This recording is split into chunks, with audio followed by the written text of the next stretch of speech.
What's up everybody, welcome to another video. And so I told you guys I was going to make a video about things I don't specifically like about my Tesla, and they were going to be itty gritty things. So I decided that I was going to hold off on that video because I ended up getting some more accessories for my car that I wanted to talk to you guys about. And before you guys say like, oh, you already made a video on this and you said that these were the 5 accessories that we needed, if you haven't checked that video out, I'll link it somewhere here, wherever it shows up. But I'm not talking about accessories for the interior of your car. I'm talking about accessories for the exterior of your car. So before we get into the accessories that I have purchased for the car, I want to just start off by saying that the exterior of the car looks great as it is. This is just me wanting to put a little bit more flair on the car because I kind of like the car to stand out a little bit more than all the other Teslas that you might see on the road. That's just me. The car doesn't need anything. It looks good as it is, but it can always look better in my personal opinion. If you look at the car right now, you can't really tell anything. It looks just like the regular stock version of the car, but that's because you aren't looking closely enough.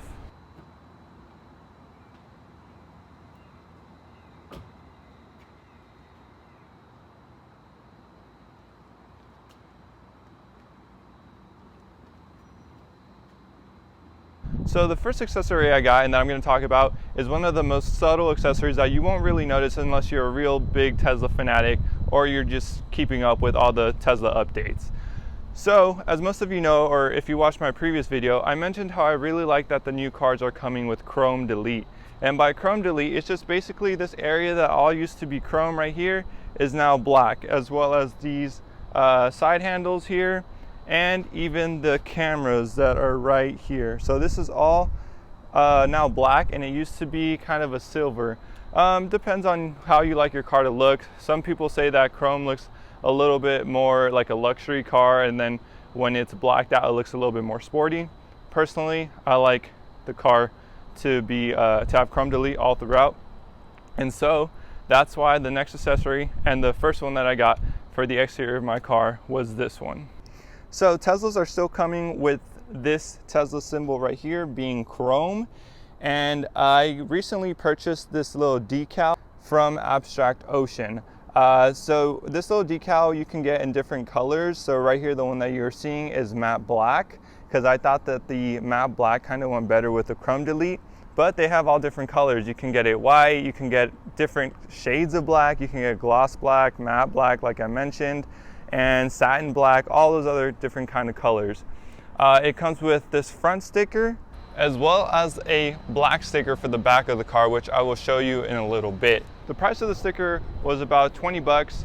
It was fairly easy to put on, and me and my girlfriend were able to put it on in about like 5 minutes or so. It's super easy. You just have to make sure that the sticker is nice and clean, or the little chrome part that the car already comes with is nice and clean, and then you kind of just put that sticker right over it.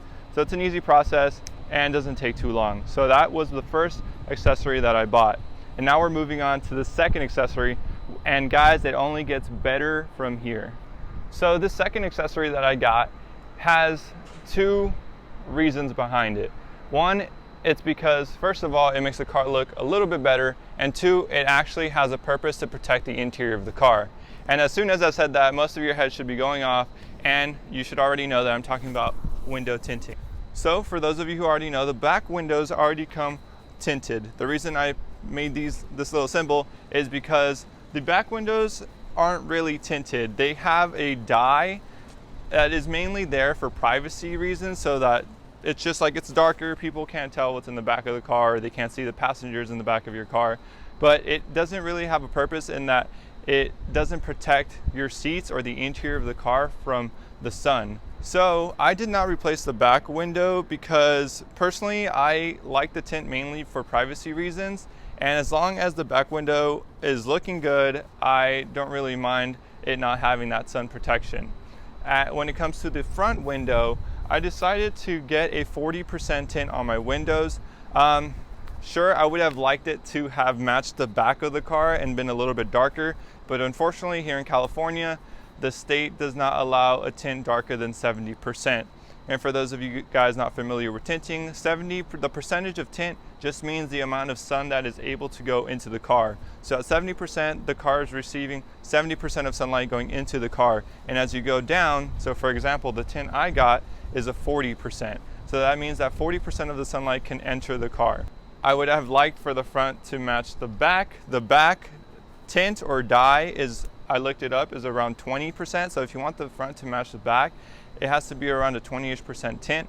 But I decided to get a 40% because it's still darker, but it isn't too dark that the police will try to stop me every time I leave my house. And I also will just have less stress not having to worry about every time I see a cop car. So that's why I got the 40%. If you get the 70%, I guess that is better for heat rejection, but the 70% is not dark enough in my personal opinion. The light would, everybody can still clearly see everything that's going on in your car. And if they wanted to, they can just easily look inside your car if somebody was trying to steal something. So that is why I went with the 40% tint, as I think that is a good tint. And also I think it looks better. So that was the second accessory that I got for my car. And now we're going to the third. So like I said, guys, it's only gonna get better, and wait till you see this next accessory.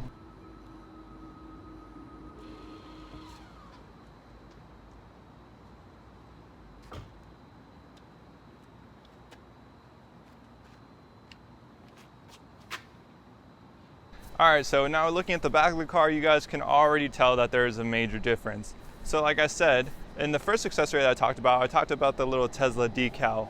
And that sticker comes with two stickers. It comes with the one in the front and the one in the back. But if you can see, I no longer have the sticker in the back. So we ended up deciding to take the decal of the Tesla off the car and putting this new Tesla logo on the back. But we got this Tesla emblem from Abstract Ocean as well. The Tesla emblem itself costs 26 bucks and it's fairly easy to put on. So all you have to do is you kind of have to heat the symbol that comes already with the car. So the little Tesla symbol, you have to heat it and kind of fish it out with a little fishing line. And so after a couple minutes of fishing that out, you can kind of just take that off and then apply these words after you clean that area off. It is fairly easy to put on. It took us on like 15 minutes to do that. And I think it makes the car look a lot nicer. Now moving on to the final accessory, which you will also find in the back, and which I am sure you are waiting for me to talk about, and that is the performance spoiler. All right guys, so this is the spoiler that we bought for our car. We bought this off Tasmanian for about $149. They have a couple promo codes that you can use to get 10 to 20% off. So look for those if you're looking to buy one. But this is the spoiler, and it is a ABS plastic. It is not carbon fiber, but it is very similar to the spoiler that comes with the performance model of the car. So if you were not able to get the performance model because it was too expensive, don't worry, you can get this spoiler and it will look just like that car. Obviously not have the specs of that car, but it'll look like it. The spoiler was also pretty easy to put on. It didn't take too long. It helps if you have two people, because then that way, as someone is trying to align it, somebody else could just be standing right in front of the car and kind of tell the other person how to align it properly. I think it is a good value for what it is. They do have other spoilers out there, a little bit bigger I would say, but with the bigger spoiler also comes the bigger price tag. The other ones that I saw were about 600 bucks, and I did not think that was worth it because I did not want to spend that much money on a spoiler. But that's just me. If you guys want other ones, I'm sure there's loads of other spoilers out there on the aftermarket, but this is just one that I really like from Tasmanian, and it is my recommendation. I can't say how well it will hold up. I've only had it on for a couple weeks, but I've already washed the car and it hasn't fallen off, so that is a plus. They do say that after you install it, to make sure to have some tape on it just to hold it still for 1 to 2 days, I believe. And then after that, you can take the tape off and it will stay in place. I will say one thing before I end this little part of the video, and it's that when we just put the Tesla emblem on it without the spoiler, I will say that that looked a little bit strange to me. At first, after I bought the letters and took off the symbol, I was kind of thinking and telling Christina, like, oh, did we make the right choice? I don't know, it looks kind of strange. But then we got the spoiler, and I think that it all just fell into place. I'm like, okay, that's how I envisioned it, and I'm happy with how that came out. The most obvious thing that I haven't mentioned to you guys are the rims. So I kind of have mentioned how I want the car to have kind of that white and black look, so everything, all the little minor stuff, like the spoiler to be black, the words to be black, all that. So these rims, I know, kind of go against that, but I'm just gonna update the rims kind of when the tires wear out. I think I'll just change out the rims and the wheels all at once. The wheels don't really bother me, and they get better range than the turbine wheels, so that will just come in the future, because gotta save up money for that, to be honest. So thanks for making it to the end of this video, guys. Those were all the accessories I wanted to talk about. My next video I will for sure make about the things I don't like about the Tesla. Don't worry, I will keep my promise in making that video. And after that, I kind of have gotten a request to talk about a little bit more of the financial aspect of how I purchased this car, more specifically how I went about to get my loan with my bank. So I will also try to make a video on that if more people are interested. But thanks for watching, guys, and stay tuned for the next video.